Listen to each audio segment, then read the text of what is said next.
캐시 호컬 뉴욕 주지사가 신년 연설에서 뉴욕의 새로운 시대가 열릴 것을 약속했습니다. 이번 주에 개학한 뉴욕시 공립교회 출석률이 67%에 그쳤습니다. 제20대 한국 대통령 선거에 재외투표소가 추가 설치될 것으로 전망되고 있습니다. 뉴욕 웨스체스터 카운티와 뉴저지에서는 새벽부터 내린 얼음비로 인해 아침 출근길에 수많은 교통사고가 발생했습니다.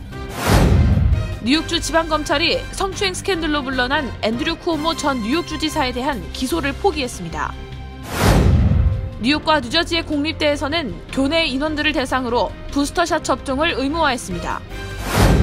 월마트가 3,000명 이상의 배달 서비스 인원을 확충합니다. 뉴욕의 한 고등학교 교사가 학생에게 코로나19 백신을 직접 투여한 혐의로 체포됐습니다.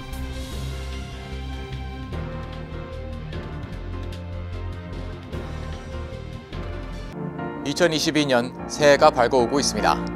지난해 실시된 뉴저지주 한인회장 선거에서 저를 지지해주신 한인 동포 여러분들에게 깊은 감사드립니다. 여러분의 기대에 어긋나지 않게 한인의 권익 신장과 복지 향상을 위해 열심히 뛰겠습니다. 새 수를 새 부대에 담아 새 바람을 일으키겠습니다. 2022년은 용맹의 상징인 호랑이 해입니다. 동물의 왕인 호랑이의 생명력으로 코로나 바이러스를 물리치시고 사업이 번창하시길 기원합니다. 새해 복 많이 받으십시오.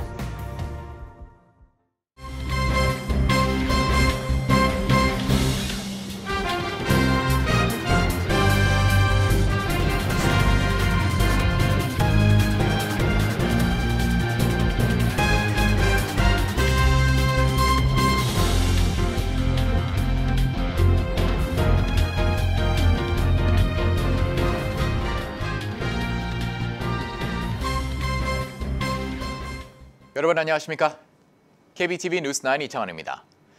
캐티 호코 뉴욕 주지사가 오늘 신년 연설을 진행했습니다. 호코 주지사는 새해에는 새로운 뉴욕의 시대가 열릴 것을 약속했는데요. 첫 번째 소식 김경선 기자가 전해드립니다. 오늘 오후 1시 캐시 호컬 뉴욕 주지사의 신년 연설이 알바니의 뉴욕주 의회에서 열렸습니다. What I am proposing is a whole new era for New York. 호컬 주지사는 연설에서 주내 일요일력을 20% 확충하는데 100억 달러를 투입하고 중소기업에 1억 달러 규모의 세금을 감면할 것이라고 밝혔습니다.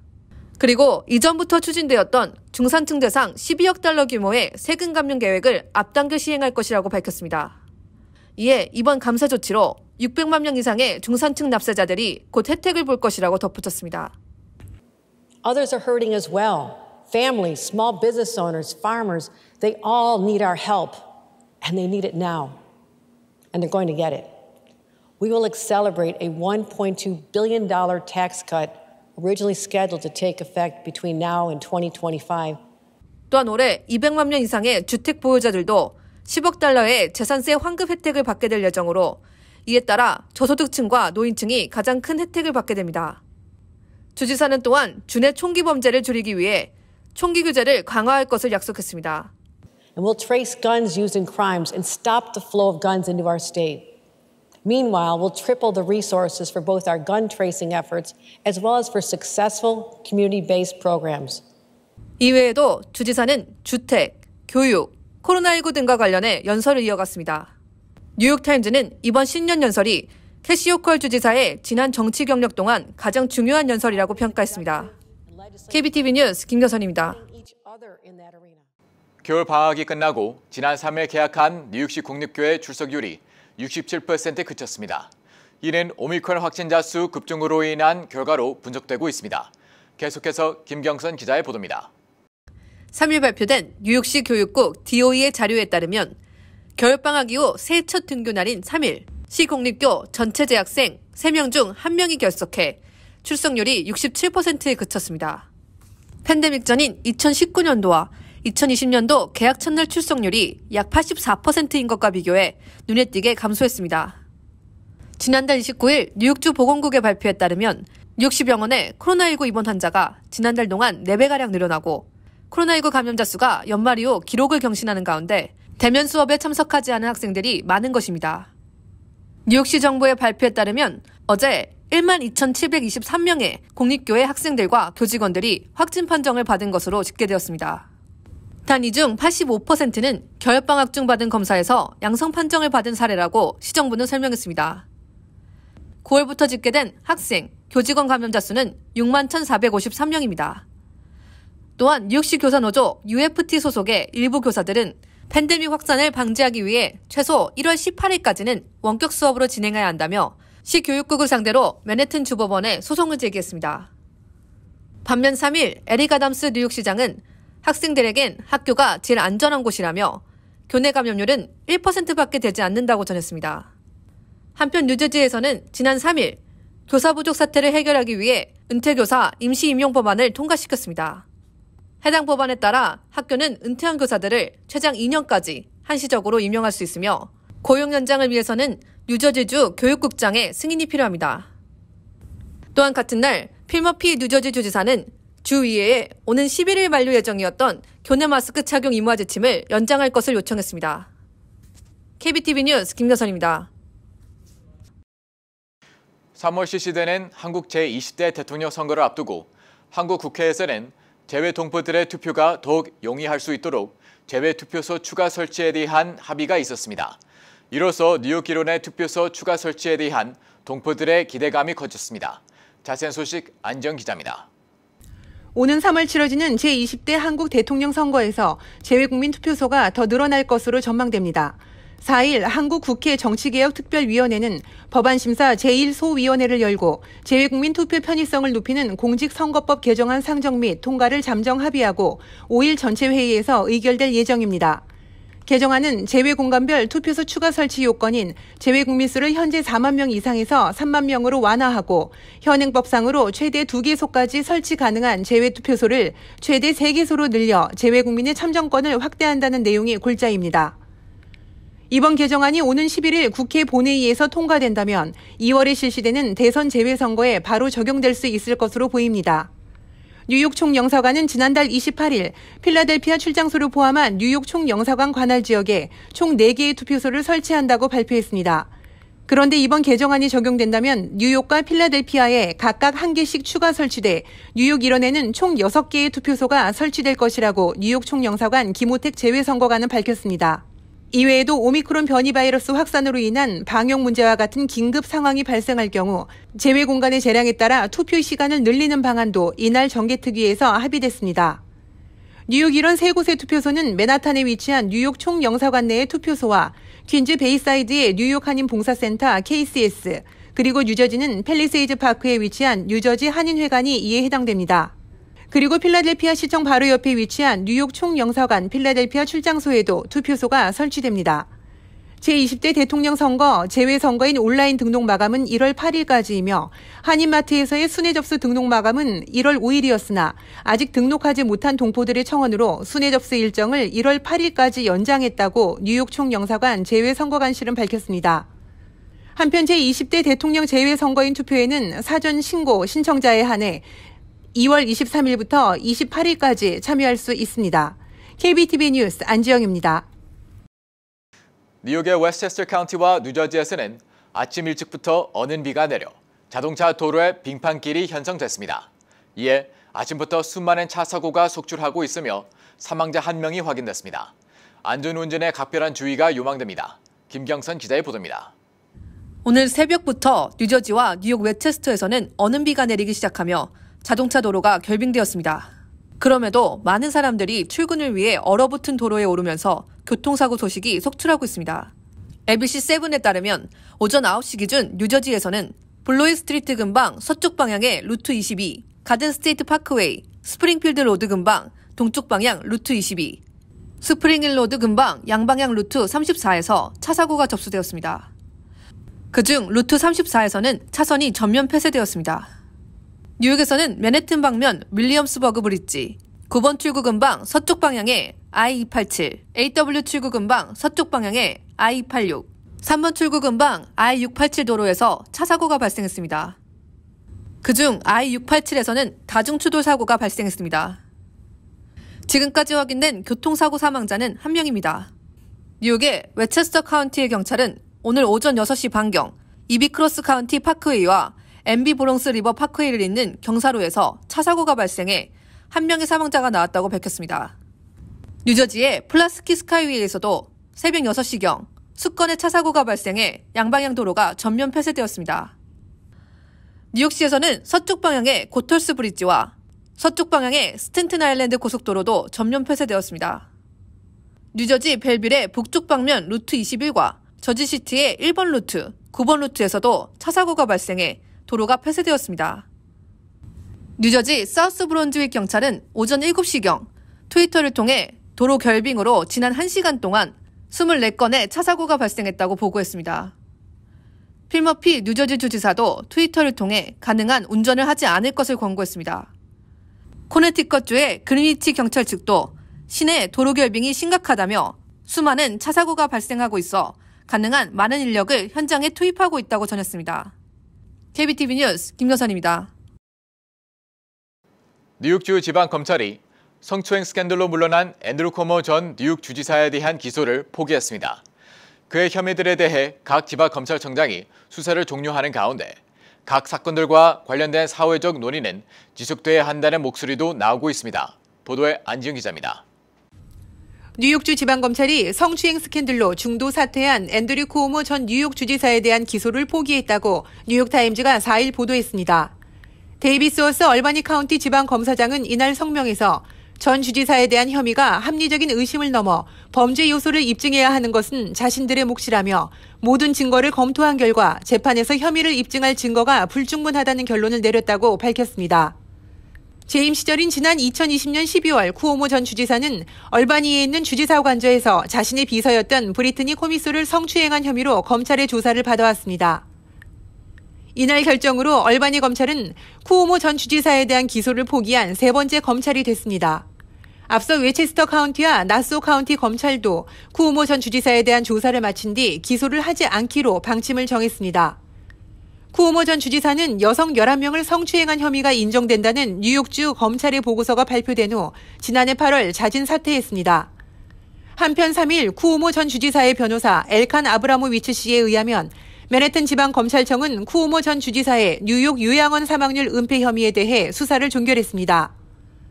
아브라모위츠 변호사는 맨하탄 지방검찰청의 노인 요양시설 책임자의 말을 인용해 철저한 조사 결과 어떤 법도 위반된 증거가 없다고 성명을 통해 밝혔습니다. 뉴욕 검찰청의 조사에 따르면 코로나19 대유행 초기 쿠오모 행정부는 뉴욕 요양원 사망자 수를 50%가량 축소했습니다. 또한 별도로 이루어진 뉴욕 주 하원의 최근 조사에서도 쿠오모 행정부의 요양원 사망자 데이터에 오류가 나타났습니다. 쿠오모 전 주지사 당시 뉴욕주에서는 요양원 내에 사망만을 집계 대상으로 했으며 요양원에서 병원으로 옮겨진 환자들은 집계 대상에 포함되지 않았습니다. 그러나 보고서에 따르면 사망자 대부분은 병원에서 발생했습니다. 쿠오모 전 뉴욕 주지사의 혐의들에 대해 불기소 처분 결정을 내리는 지방검찰청이 늘어가면서 그의 모든 혐의에 대해 최종적으로 어떤 결론이 내려질지 관심이 집중되고 있습니다. KBTV 뉴스 안지영입니다. 뉴욕 주립대 순이와 뉴욕 시립대 큐니 그리고 뉴저지의 러커스 대학의 학생들은 이제 봄학기에 학교를 다니기 위해서 부스트샷까지 접종을 완료해야 합니다. 자세한 소식 김경선 기자의 보도입니다. 지난 1일 새해를 맞아 캐시 호컬 뉴욕주 지사는 올해 1월 말에 시작하는 봄학기부터 뉴욕 주립대 순이와 뉴욕 시립대 큐니의 재학생들을 대상으로 부스터샷 접종을 의무화했습니다. 순이와 큐니의 대학생들은 그동안 2차까지 백신 접종을 증명해야 했으며 코로나19 검사를 정기적으로 받아야만 대면 수업에 참석할 수 있었습니다. 캐시 호컬 주지사는 오미크론은 젊은 대학생들이 모여있는 캠퍼스 환경에서 특히 빠르게 확산되고 있다고 지적했습니다. 아울러 호컬 주지사는 오는 15일에 종료 예정이었던 주내 실내 마스크 착용 의무화 조치를 2월 1일까지 연장한다고 밝혔습니다. 뉴저지 주립대인 러커스 대학에서도 1월 31일까지 모든 학생들과 교직원들은 부스터샷 접종을 받아야 합니다. 단 일요적 혹은 종교적인 이유로 접종 면제를 받은 인원은 제외됩니다. 이에 러커스 대학의 10만여 명의 교수진, 직원, 그리고 학생들이 부스터샷 접종을 받을 것으로 전망되고 있습니다. 러커스 대학 측은 학생들은 1월 31일까지 백신 포털에 접종 증명을 올려야 하며 현재 기숙사에 거주 중인 학생들은 15일까지 부스터샷 접종을 증명해야 한다고 밝혔습니다. 앞서 뉴욕대 NYU는 지난달 14일 학생들과 교직원들에게 부스터샷 접종을 의무화한다고 발표한 바 있으며 이에 1월 18일까지 모든 인원들은 부스터샷 접종을 증명해야 합니다. 이외에도 시라큐스, 웨슬리언, 포렘대학 등 20여 개의 대학에서는 모든 교내 인원들을 대상으로 부스터샷 접종을 의무화했습니다. KBTV 뉴스 김여선입니다. 월마트가 팬데믹 기간 온라인 쇼핑을 선호하는 소비자들을 위해 배달 사업 분야 확장에 팔을 걷어붙였습니다. 그 일환으로 3,000명 이상의 배달 서비스 일원을 확충하는데요. 자세한 소식 안지영 기자가 전해드립니다. 월마트가 최근 국내 식료품 배달 서비스를 지원하기 위해 3,000명 이상의 배달 기사를 고용하고 배달용 전기 자동차를 만들 계획이라고 4일 밝혔습니다. 로이터 통신에 따르면 월마트는 현재 100명 정도인 배달 기사 수를 대폭 늘려 자사의 가정 배달 서비스인 이놈을 사용하는 가구 수를 기존 600만 가구에서 연내에 3,000만 가구로 확대하겠다는 것입니다. 이놈 배달 서비스는 2019년에 개업한 아칸소주 벤튼빌의 월마트에서 직원들이 고객들의 집으로 직접 식료품을 배달해주면서 시작된 서비스입니다. 이 서비스는 월간 또는 연간으로 일정 액수를 지불하는 유료 서비스로 배달 물품을 받기 위해 집을 지키지 않아도 됩니다. 고객이 월마트에서 판매하는 스마트 도어락만 설치하면 배달기사가 도어락과 연결되는 앱을 통해 일회용 비밀번호로 집 문을 열고 주방까지 들어와 식료품을 냉장고에 채워주는 서비스를 받을 수 있습니다. 배달 전 과정이 배달기사의 가슴에 달린 카메라로 녹화되고 집주인은 스마트폰을 이용해 그 모든 과정을 지켜볼 수 있으며 배달 관련 알림을 실시간으로 받을 수 있습니다. 월마트는 이놈 서비스를 통한 배달에 100% 전기 자동차를 활용할 예정이며 41개 주에 월마트가 보유한 전기차 충전소 1,396곳을 활용할 것이라고 로이터 통신은 전했습니다. 월마트는 이놈 배달 기사들에게 기존 직원들보다 높은 임금을 주고 철저하게 훈련을 시킬 계획입니다. 월마트는 한때 매장 근무를 마친 점원들을 배달에 투입하는 등 가정 배달 서비스 확대를 위한 다양한 실험을 진행해 왔습니다. 로이터 통신은 최근 코로나19 팬데믹으로 직접 장보기를 꺼리는 대신 온라인 쇼핑을 선호하는 문화가 확산하면서 아마존과 홀푸드 등 미국 유통업체들이 배달 사업을 앞다퉈 확장하고 있다고 덧붙였습니다. 앞서 월마트는 수익원 다변화의 일원으로 지난해 8월부터 다른 업체에서 구입한 물건들도 배송해주는 라스트 마일 서비스를 시작했습니다. KBTV 뉴스 안지영입니다. 뉴욕의 한 고등학교에서 근무하는 교사가 학생에게 코로나19 백신을 직접 투여한 혐의로 체포됐습니다. 현재 코로나19 백신 접종은 의료 자격이 부여된 사람만 투여할 수 있도록 하고 있는데요. 해당 교사는 무면허로 자택에서 접종을 시킨 것입니다. 자세한 소식 안지영 기자의 보도입니다. 뉴욕의 한 교사가 부모의 동의 없이 학생에게 무면허로 코로나19 백신을 접종해 경찰에 체포됐다고 MBC 뉴스는 4일 보도했습니다. 나소 카운티 경찰에 따르면 학생에게 백신을 투여한 54세 로라 루소는 뉴욕 해릭스 고등학교의 생물교사로 그녀는 지난 12월 31일 자신의 집에 방문한 17세 소년에게 백신을 투여했습니다. 로라 루소의 집에 다녀온 아들이 그곳에서 주사를 맞았다고 말하자 소년의 어머니는 즉시 경찰에 신고했다고 경찰은 전했습니다. 이어서 로라 루소는 의료 전문가가 아니며 백신 접종을 허가받지 않았다고 경찰은 덧붙였습니다. 또한 전문가들은 주사를 잘못 놓으면 발생하는 위험성을 경고하기도 했습니다. An authorized, licensed professional should be providing vaccines to know how to give them properly, to make sure if there's a complication that can be dealt with immediately and very efficiently. And you have to make sure you know what you're giving. 이와 관련해 경찰은 교사가 어떤 경로로 백신을 입수했는지, 어떤 종류의 백신을 투약했는지 조사 중입니다. 한편 교사가 근무하고 있는 해릭스 고등학교의 교육감은 공식 성명을 통해 교사는 조사 결과가 나올 때까지 업무에서 배제될 예정이라고 밝혔습니다. 무면허 상태로 학생에게 백신을 투약한 교사에 대한 법정 심리는 오는 21일로 예정돼 있습니다. 해당 교사는 유죄 판결이 내려질 경우 최대 징역 4년형에 처할 수 있습니다. KBTV 뉴스 안지영입니다.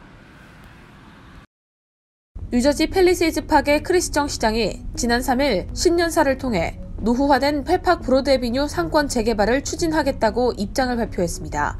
그간 펠팍 브로드 애비뉴 재개발 필요성에 대해 물밑 논의는 있었지만 펠팍 시장이 공식 추진 입장을 밝힌 것은 이번이 처음입니다. 정 시장은 펠팍 전체의 발전을 위해서라도 중심 상권의 재개발을 더 이상 미룰 수는 없다고 생각한다며 물밑 논의만 무성한 것이 아닌 공식적인 첫발을 내디뎌야 할 때라며 재개발의 세부 내용은 아직 결정된 것이 없지만 앞으로 타운 의회와 조닝보드 등 타운 정부 유관 기관들과 활발히 논의해 타당성 검토 및 세부 계획을 마련하겠다고 밝혔습니다. 이어 아직 구체적인 방향은 잡히지 않았지만 재개발을 위해 브로드애비뉴 일대 건물의 고도 제한을 현재 2층까지 해서 보다 완화하는 것도 한 방법이 될 수 있을 것이라며 타운 전체 구역 용도를 정하는 마스터 플랜 정비 작업 일환으로 브로드애비뉴 일대 건물의 고도 제한 완화 타당성을 검토할 계획이라고 덧붙였습니다. 다만 정 시장은 재개발 추진 입장을 밝힌 것이지 확정된 것은 아니라고 선을 그었습니다. 그는 당장 계획이 마련되고 현실로 이뤄지는 것은 아니라며 논의 과정에 상당한 시간이 소요되고 주민과 상인들의 여론 수렴도 중요하다고 강조했습니다. 재외공간은 지난 3일 코로나19 팬데믹 장기화에 따라 국적 이탈, 상실 업무의 선 온라인 신청, 후 방문 접수 조치의 시행을 6개월간 추가 연장한다고 설명했습니다. 이에 따르면 국적 이탈의 경우 지난해 3월 31일까지 또 국적 보유 신고와 국적 선택 신고 업무의 경우 지난해 12월 31일까지 신고 기한이 만료되는 사람으로서 신고 기한 내 영사민원 24를 통해 선 온라인 신청은 완료했으나 지난해 12월 31일까지 방문 접수하지 못한 사람의 경우 오는 6월 30일까지 공간을 방문해 수수료를 납부하고 서류를 제출하면 됩니다. 이와 함께 선 온라인 신청 및 후 방문 접수 대상도 확대됩니다. 확대되는 대상자는 오는 3월 31일까지 기한이 만료되는 국적 이탈 신고자와 오는 6월 30일까지 기한이 만료되는 국적 보유 신고, 국적 선택 신고자입니다. 이들은 해당 신고 기한 내 영사민원 24 홈페이지에서 먼저 온라인 신청을 한 후 오는 6월 30일까지 해당 공간을 방문해 수수료를 납부하고 서류를 제출하면 됩니다. 에릭 아담스 뉴욕시장은 지난 4일 맨하튼 차이나타운의 피어 리버팍에서 기자회견을 열고 각종 규제에 따른 소상인들의 벌금 부담을 경감시키고 현행 단속 규정을 보다 친소상인 정책으로 개선시키는 내용을 골자로 한 Small Business Forward 행정명령을 발동했다고 밝혔습니다.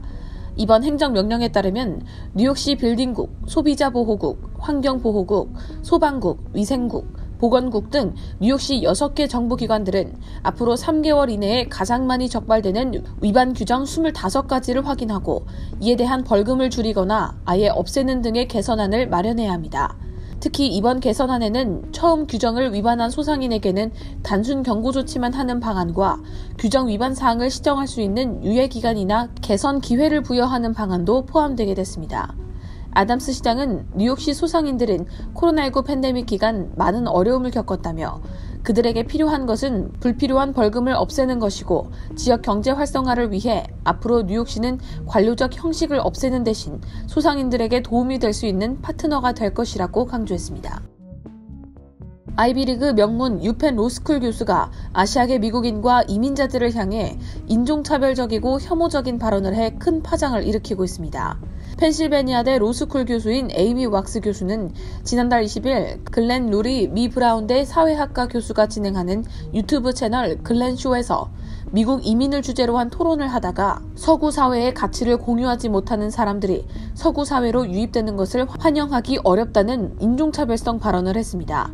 특히 아시아인이 미국 사회에 유입돼 지배계층이 되는 것이 미국의 자유주의를 후퇴시킬 수 있다는 게 그의 주장입니다. 왁스 교수는 특히 남아시아 엘리트들의 유입을 지목하면서 미국에서 아시아계 엘리트의 지배는 위험하다고까지 말했습니다. 아시아인은 사회 분위기상 체제 순응의 경향이 강한데 이들이 미국에 대거 유입돼 사회 지도층이 되면 자유주의가 후퇴할 것이라는 일방적인 진단입니다. 이 발언을 두고 온라인상에서 비판이 제기되자 그가 밝힌 해명은 정치적인 논란마저 야기했습니다. 왁스 교수가 대부분의 아시아계 미국인은 민주당을 지지한다며 미국은 아시안이 적고 아시아계 이민자가 적을 때 낮다고 주장했기 때문입니다. 잠시 후 커뮤니티 브리핑을 전해드립니다.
이어서 환율과 증시 전해드립니다.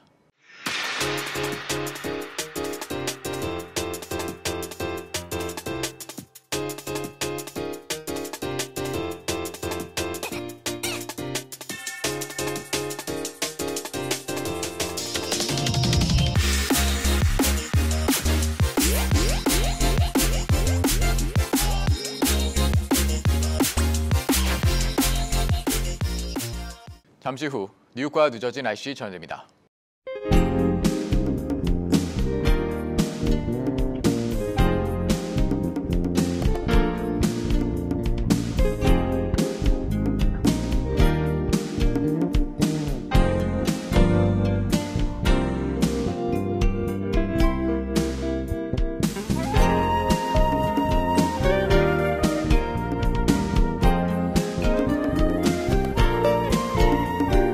KBTV 뉴스 9 마칩니다. 오늘도 시청해주셔서 감사합니다. 편안한 밤 보내시기 바랍니다.